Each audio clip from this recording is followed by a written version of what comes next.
శరీరంలో వేడి తగ్గాలని చాలామంది పంచదార నీళ్లు కానీ, కొబ్బరి నీళ్లు కానీ, ఇంకేదైనా మజ్జిగ కానీ, జావలు కానీ ఇట్లా రకరకాలుగా ఉపయోగిస్తూ ఉంటారు.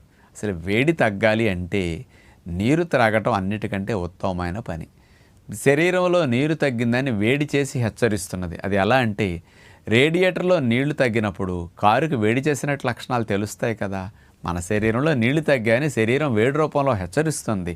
అందుకే నీళ్లు తాగాలి, కానీ నీళ్ళు ఎక్కువ ఉండే ఆహారాలు మీరు తాగుతున్నారు. 4 లీటర్ల నీళ్లు తగ్గకుండా ప్రతిరోజు కనుక మీరు త్రాగగలిగితే వేడి అనే మాట మీ నోట పోవటానికి 2-3 రోజులు కూడా మీకు పట్టదనమాట. అందుకని ఉదయం పరగడుపున 2-2.5 లీటర్లు తాగండి. టిఫిన్ తిన్న దగ్గర నుంచి మధ్యాహ్నం సాయంకాలం లోపు మిగతా 2 లీటర్లు 2.5 లీటర్లు తాగటానికి ప్రయత్నం చేయండి. ఇట్లా 4-5 లీటర్లు తాగితే ఆరోగ్యానికి వేడికి చాలా మంచిదన్నమాట.